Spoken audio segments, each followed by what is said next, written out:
Love unending. Can you imagine that? Love unending. Love unbroken. Love eternal. Love has spoken. And what is it saying? It's saying stop walking around here unprepared. Stop being scared. And doing all the things we do. Not from a judging place. Because God never judges. Love doesn't judge. But from an observational place. We do these things. We do these crazy things in our mind that are not necessary. So remember that when you have those thoughts that love is speaking to you, and it's louder than any fear or any doubt or any worry that you might have, love is always speaking. Thank you, Daddy.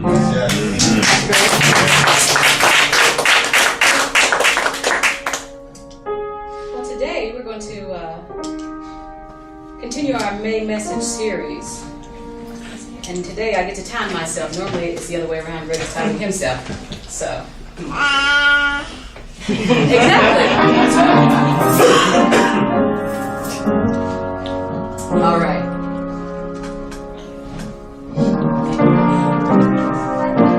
You know, it is possible to live on mission. We believe that here at Celebration Spiritual Center, and that's why our mission guides everything we do. We believe, and we say it every Sunday, the 5 verbs, as Julie speaks it every Sunday, right? We awaken to the presence of God within, we celebrate, we embody, we equip, and we serve. And if we are using those things, those 5 action verbs, we're going to live on purpose, we're going to live on mission. And week 1 of this series, Pastor Greg talked about the idea that we have to awaken to the presence of God within us. And that requires us to have a God experience. And that God experience can look good and it can look bad. But whatever it is, know that God is there with you and that you're not in any position in any way being harmed or hindered, but that is moving you forward in your progress on this plane, right? Last week we talked about the idea that we're going to celebrate this truth, that we're one with God, and that God is always moving us, right? And we're going to do that, and we're going to realize that in order to do that, our ideas about worship have to change. We no longer can worship our clothes or our identity or our money or our status. But what we have to do is worship this thing that is within us, when we have to celebrate that thing. And this week, I get the privilege of talking to you about the idea of embodying unconditional love. Unconditional love. And what does that mean, to embody unconditional love? And why is that important? It's a beautiful thing to say that we, at Celebration Spiritual Center, are going to embody unconditional love. But what it really is saying to us is, in order to do that, we have to change. Right? We have to go from what we think is our normal way of being to a new normal. A new way of living, a new way of interacting, a new way of serving, a new way of being. And so that's the topic for today. The topic is a new normal. So keep that in mind. What does it mean to embody? Well, there's a million definitions. But the one that stuck out for me was the idea that we get to make spirit visible. We get to be spirit informed. And what does that mean? First of all, I was impressed that it was even in the dictionary, that the idea that there's a spirit and we get to add our form to it, that this human body is on top of what already exists, that there is something so magnificent. First of all, it cannot be contained, but since we are in this human form, it's all magnificent, that we get to be this individualized expression of the divine. That's what embodying means. That's what it means. That's why we should stand tall, because we're the divine, right? And we're not only the divine, but we're the divine being unconditional love on this earth. That's a tall order, but a good responsibility to have. When we think about unconditional love, first of all, we got to realize that, do we really know what love is? Do we really know what love is? One of my favorite jazz artists, he has a song and he says that often we speak of love, but we call it pain. We think of pain. That our lives are inverted. Our ideas about love and life are flipped upside down. And so what we have to do is take what we think is normal, usually pain and suffering and loss, and flip it and create a new normal in our lives, right? So that's what we want to do. We want to create a new normal in our lives. One of my favorites, another quote that came up the other day, was from Paulo Coelho. who is one of my favorite writers. Amazing, amazing writer. And he says this about love. He says, one doesn't love in order to do what is good or to help or to protect someone. If we act that way, we are perceiving the other as a simple object. And we are seeing ourselves as wise and generous. This has nothing to do with love. To love is to be in communion with the other. To discover in that other the spark of God. And what I would challenge you to say is not just a spark of God, but the essence of God is in the other. And therefore there's no reason to judge, there's no reason to change. There is just this whole communion with God when you see the other. When you see the other, you see God. And that person sees you. There is God there, embodied, in love, as love. The Course in Miracles, my favorite text, or one of my favorite texts, says it this way. There is no love but God's. So all the other kinds of love that we create, we differentiate, we distinguish, that doesn't exist in the mind of God. Because to distinguish requires judgment, and God does not judge. Okay? There is no love but God's. And that love is circulating within us and around us at all times. So if in this moment you're not feeling love, and in this moment you're not feeling anything but pain and conflict, that has nothing to do with love. That has to do with an experience. Love is still eternal. Love is still unending. Love is unbroken. Right? So if we're feeling those things, we can't allow our experience of life to dictate who and what we are. We cannot.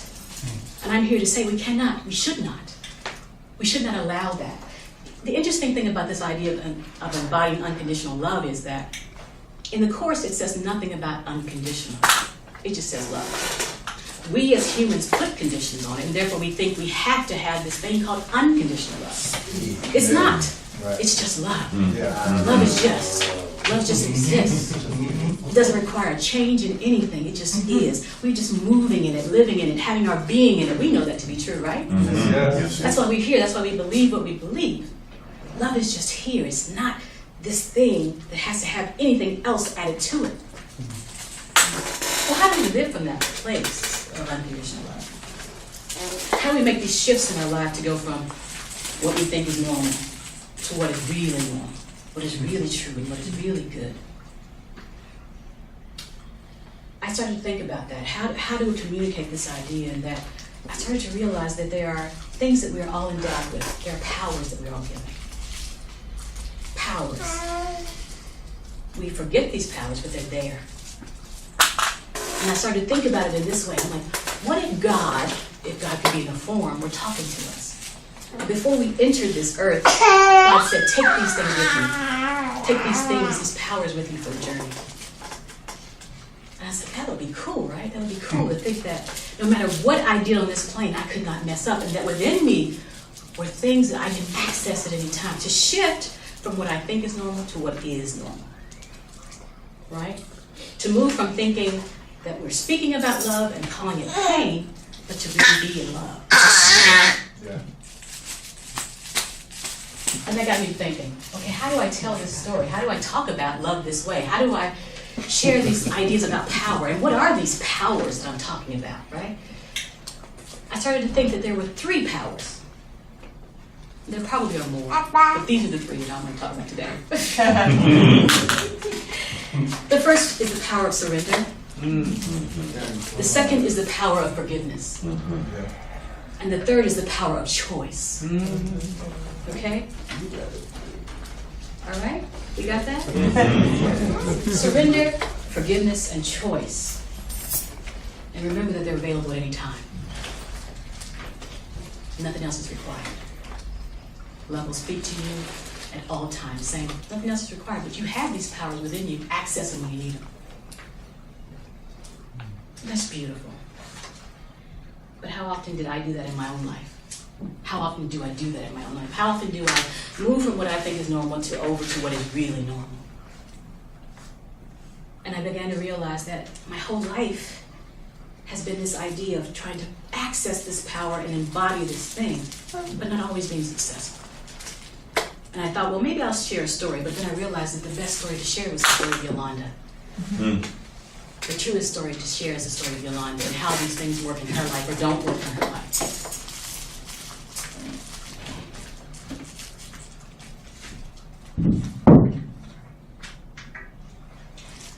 The story of Yolanda. Yolanda, like all of us, came into this world, and I think about Waylon, came in knowing that she was loved. Came in full out blazing, knowing, accepting, receiving, giving love. She didn't fight it. She knew that it was hers. She was creative, she was loving, and she was just there experiencing the flow of life. Never doubting it, never worrying that, well, maybe I'm not doing it right or wrong. And because she had this fearlessness, like all children do, like we all do when we come in, she was able to see life in a certain way and flow that way. Never affected by the things that are outside of her. She just flowed with them. And some of us come in, we know that, and we stay in that place, and we remember who we are the whole journey. We never lose sight of that we're connected to God. Some of us have interruptions, and we stop and we start. And some of us go so far out that we think God is not even ever going to find us, right? I was that child. Creative, there was nothing I couldn't do. I did it all. If I decided I wanted to do something, or if I heard that spirit and that inspiration say, do it, I did it. One day Spirit said, you can play the piano, and I played the piano from that day on, all right? Until something else happened to change that. Spirit said, oh, that's a beautiful picture, draw that, and I drew it. My grandmother would say, how did you know how to do that? And I'm like, I don't know, I just do. There was this believing and trust that everything that came forward was good. And then life shows up. Life shows up. Not that God's not there, but life shows up. And everything was altered for me in that moment. And what altered my experience of God and my connection to my God and knowing that I was more than this body was an experience with the body. That brought me back. That severed that relationship in my mind. And that relationship was severed because of sexual abuse. Right? There's nothing that can really keep you from God except your belief in those experiences that separate you, and that was mine. And from that moment on, I changed. I wasn't the Yolanda that trusted life. I was the Yolanda that feared life. I wasn't the Yolanda that knew she was worthy. I was the Yolanda that questioned her worth, and that responded in life based on that question of worth.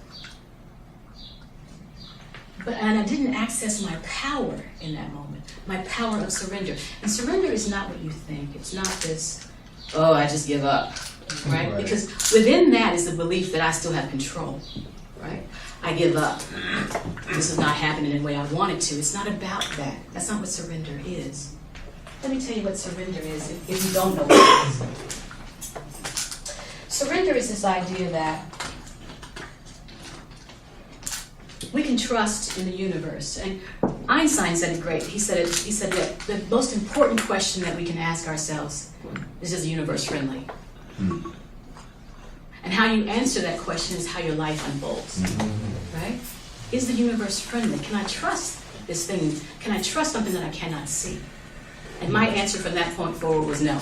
I cannot trust what I cannot see. And it makes sense, right? Because for me, and for a lot of us, God is in the image of an adult for us. God is that thing. And if that thing in any way shakes or changes or harms us, how can we trust God? Right? That is my God. My parents are my God. The adults in my life are my God. And so from that point on, I didn't trust. I didn't trust. And I operated believing that I had all the answers.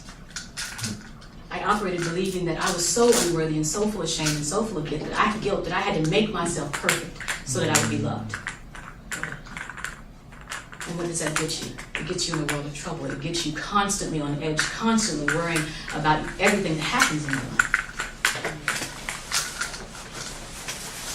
And that was my normal. My normal was pain.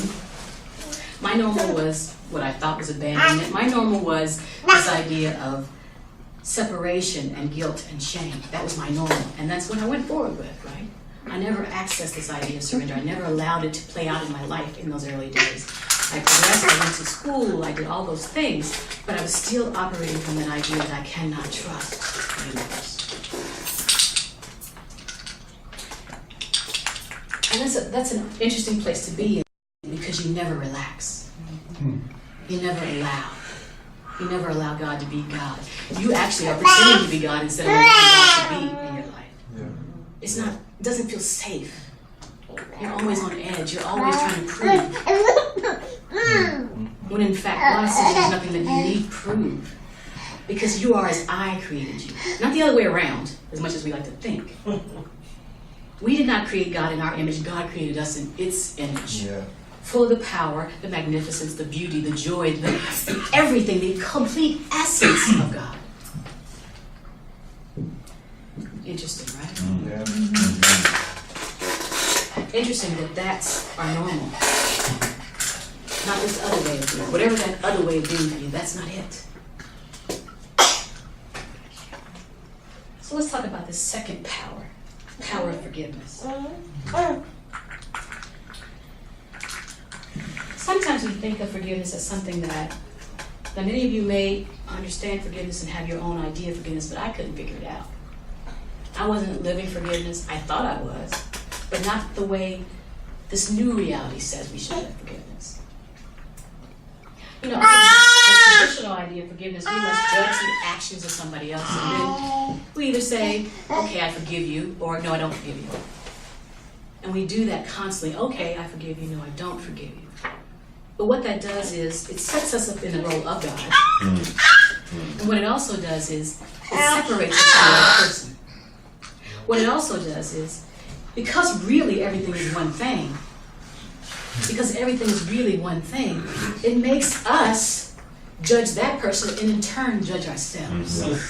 So there's no release in this old way of forgiveness. There's no release, there's no way out. It's a give and take. It's I might give you forgiveness if you act the way I want you to. I might honor your request to forgive if you seem to give me what I need in return. That's not forgiveness.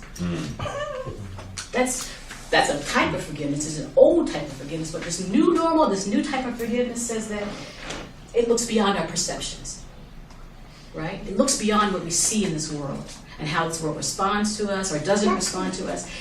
It sees it with God's eyes. It says that there is nothing that you can do wrong because I made you perfect. I made you fabulous. I made you magnificent. You can't do anything to change or alter that. You can't make enough money. You can't have enough partners. You can't have enough clothes. You can't do anything other than be what I made you to be. Yes. Right? You can't. So relax into that. Relax and listen to me. Listen to me remind you of who you are. Have you forgotten who you are? It's interesting because God looks beyond our faults and sees our needs. It says that there is no effect or anything that can happen that can alter that. So how do we get to this point of forgiving? How do we get to this point of realizing that we have this power, and this power says, you didn't do anything wrong to me, because at my core, I'm still perfect. Yes, I've had an experience in this life that looks traumatic. Yes, I've had an experience in this life where you seemingly altered something, but the essence of who I am cannot be altered. Yes. And that's where my power is, and that's how I can forgive. Because nothing has happened to my core. Yeah. You cannot reach my core. You cannot change my core. Sit with that a minute. You cannot change my core. You cannot alter my reality in that way. So I said about the business of this new idea, this new forgiveness, right? And I applied it to everything. I was like, you step on my toe, say nothing to me. You know, she's having a bad day if I get a person on the phone and she's not nice to me. Because I don't know what they're going through. Only God can see it all. Yes. So what I do is respond from love to love which is within her. She might not be standing in love, but I'm calling that love out. That's what forgiveness does. It calls that love out. It doesn't operate in the fear of it. It looks deeper and says, I see you because I see me, right? And so I thought I had gotten it down, you know, in my early years, in my 30s. I was like, oh, I got this forgiveness thing. I'm working it. But what I realized was, what you think you have, you really don't have until it's tested in that way. And for me, that test came with a phone call. It was a call from my mother, and she had had a heart attack. Now, for most people, that would send them into this state of, oh my God, what do I do? What do I do? Because you love this person, you have a connection to this person, you think you might lose this person. But I didn't have that relationship with my mother. We didn't. It was adversarial. It was absent most times. It added to my idea that I was abandoned. It did all of these things, but what it really was supposed to do was to really teach me what forgiveness is. To really teach me that that relationship had no power over me, that I had the power. So she was in Texas, and I said, okay, what do I do with this? What do I do with this? And Spirit was saying, what do you do with that? You love that. You love that relationship. You want to be there, right? So I fly down to Texas, and I go into the hospital, and I'm in the hotel, and I'm like, okay, God, help me see this differently, as the Course says. Help me to see this differently. To perceive the truth, the miracle, whatever I need, because every time we're together, it's pain. And I don't want pain in my life anymore. What am I going to do with this? And I'm praying, help me to see this differently, God. Help me to see this differently, because I know that there's a bigger vision, a bigger purpose. Help me to see it. And I walk into that room and I see her. I see the body that had always been adversarial or absent. And something started to dissolve within me. And we talked, and we had a conversation, and it was new. Something we had never done before. But in that moment of it being new, I also felt safe with her to tell her my secret. The thing that she kept saying, I don't know why you hate me so much. And it wasn't hate, it was hurt that she couldn't protect me, that she wasn't there for me.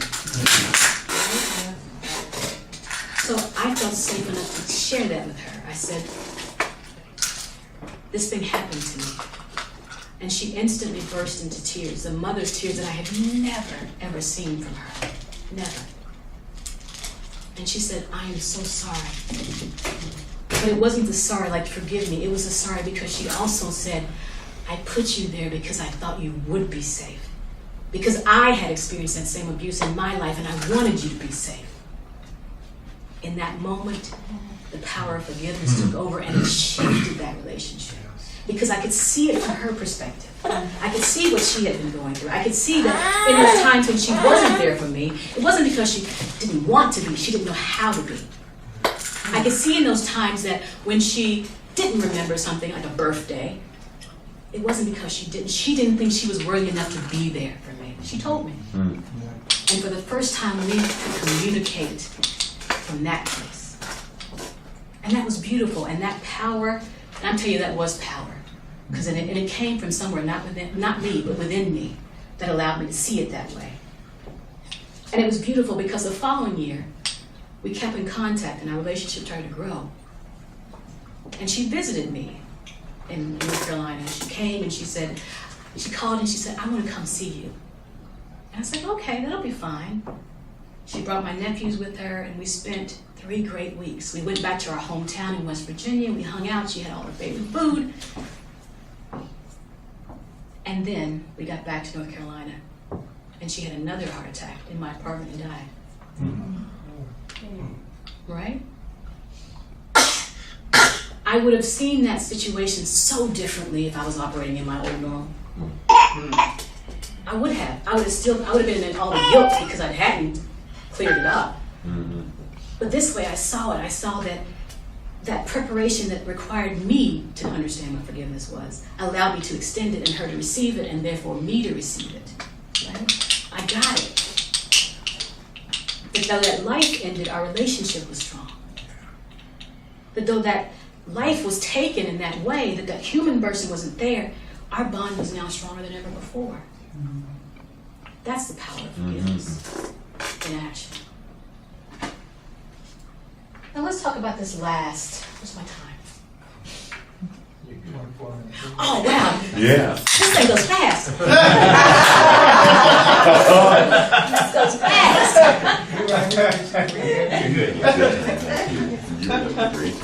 The last power that I want to talk about today is the power of choice. And to me, it's like the ultimate of those powers, the power of choice. Because what it does is it realizes that we don't see a situation as either a gift or a punishment.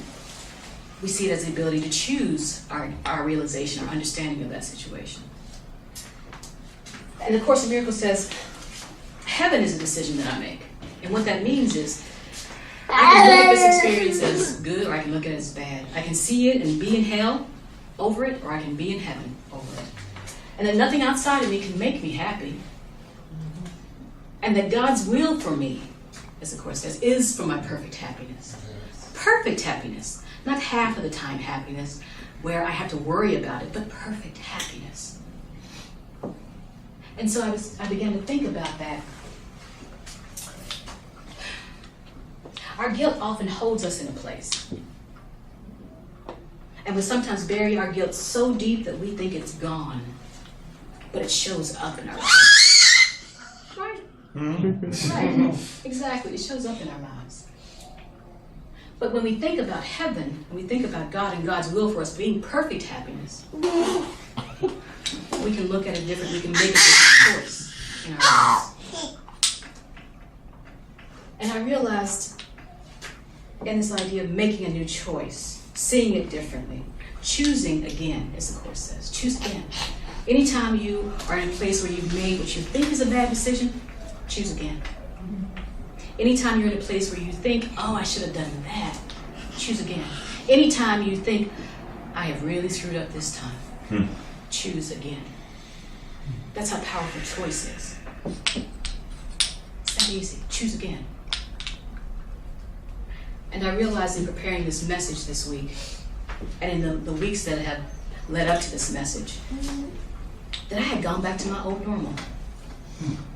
That I had started to believe that because things didn't look the way I wanted them to, because I didn't have the job that I wanted, because there was no money in the bank, because everything seemed to be in an uproar, that I was guilty of something. I was guilty of something. But as I went deeper with that belief and understanding about guilt, I realized that not only did I feel guilty for something, I really didn't believe that I could be happy. I really didn't believe it. I have a man in my life that I love, but I'm like, is that gonna last? I'm moving and operating in my life on mission and on purpose, but is that gonna last? And then what I realized was, it has to last, because that's what God says. God's will is for my perfect happiness. And there's an idea and a divine plan and a design for this all that allows me to be happy. Happy. And not happy worrying that if my happiness is going to overshadow someone else's happiness, but happy.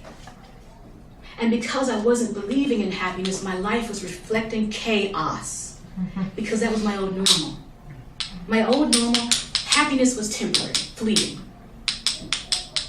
And I told Greg, I said, how can I get up and deliver a message when I'm feeling this way?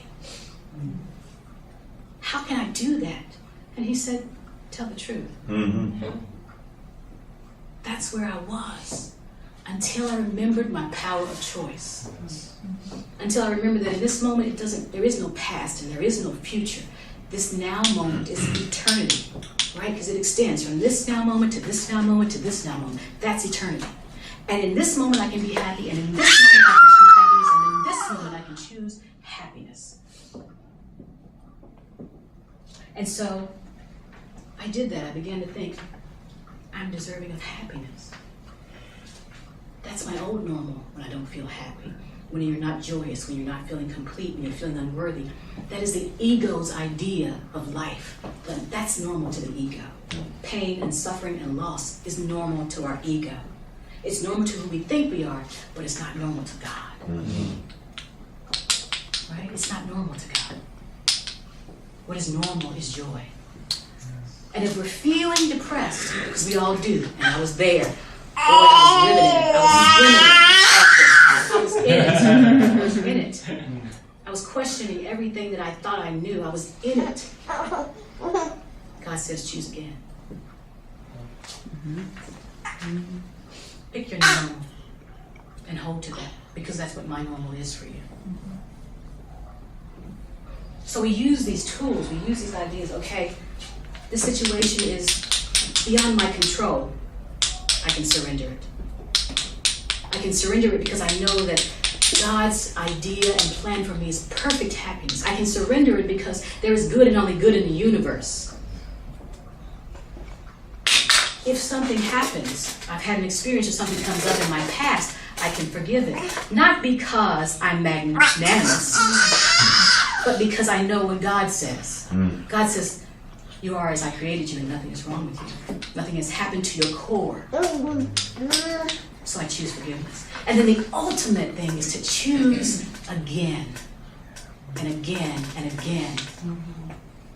Those three things allow us to wipe away all this other stuff and live an embodied life of unconditional love.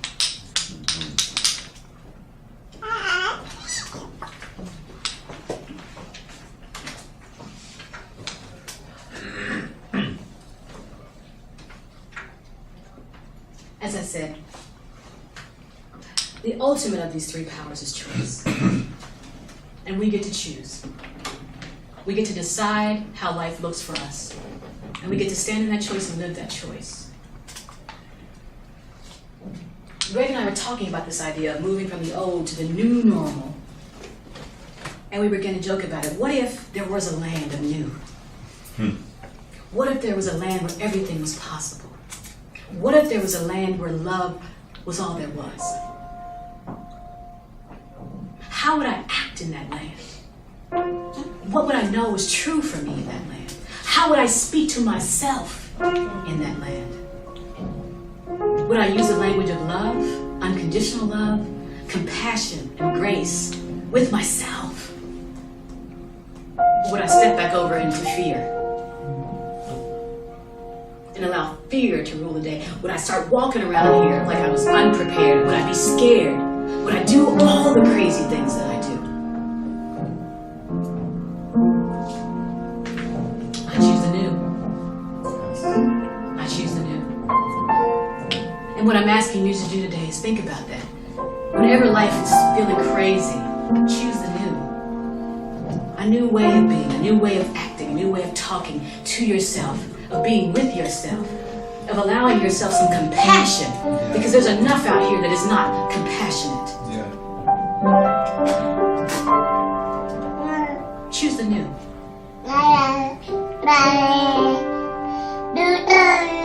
Right. Choose the new. Let us all stand today.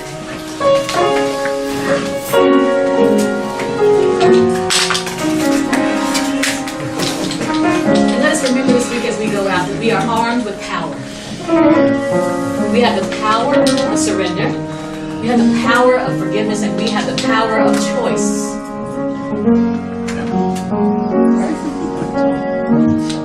And that there is nothing that God wants for us but our happiness. Unconditional surrender, happiness. And as we know we are armed with these powers, there is nothing we cannot do. Whatever our mission and purpose in this life is, we can do it. We have been called to action in our lives, to embody something called love. We put conditions on it. We say it has to be this way, but love is love. We're all capable because God made us that way. And so that I know that I am capable, I stand here knowing that each of you is capable to fulfill whatever your mission is and your purpose is, to live a life of joy and bliss.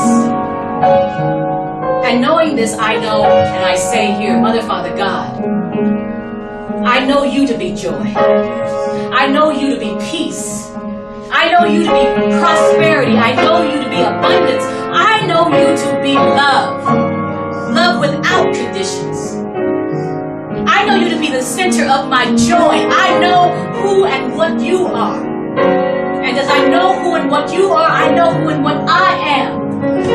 I am as you created me. I am not altered by my circumstance. My core is perfect. My core is complete. My core is whole. And as I stand in this awareness, I can move out of that old way of being. I can step into a new normal. I can allow that to occupy my life, my being, my soul. Thank you, Mother, Father, God. This is your plan for me. This is my destiny to be all that you would have me be. Thank you, Mother, Father, God, that nothing else is required of me but my surrender to what you would have for me. Nothing else is required of me but my willingness to forgive and be forgiven. Nothing else is required of me but my ability to make a choice for God, for love, for peace, for joy. And in this consciousness, as I know it's true for me, I know it is true for everyone in this room. We are endowed with love. We are endowed with power. Stand in that power this week. And if anything challenges it, pick a power and use it. Make a new choice. Thank you, Mother, Father, God. That our union is so strong. Our connection to each other and our connection to you, it cannot be severed. I know this to be true for everyone as I know my name is Yolanda. Thank you, Mother, Father, God, that our lives are lives of love and peace and prosperity. And it is not a temporary thing, it is a permanent thing. And in this consciousness of knowing and feeling and experiencing the oldness that is you, God, I release these words back into you so that they may go forth and multiply not only in my life,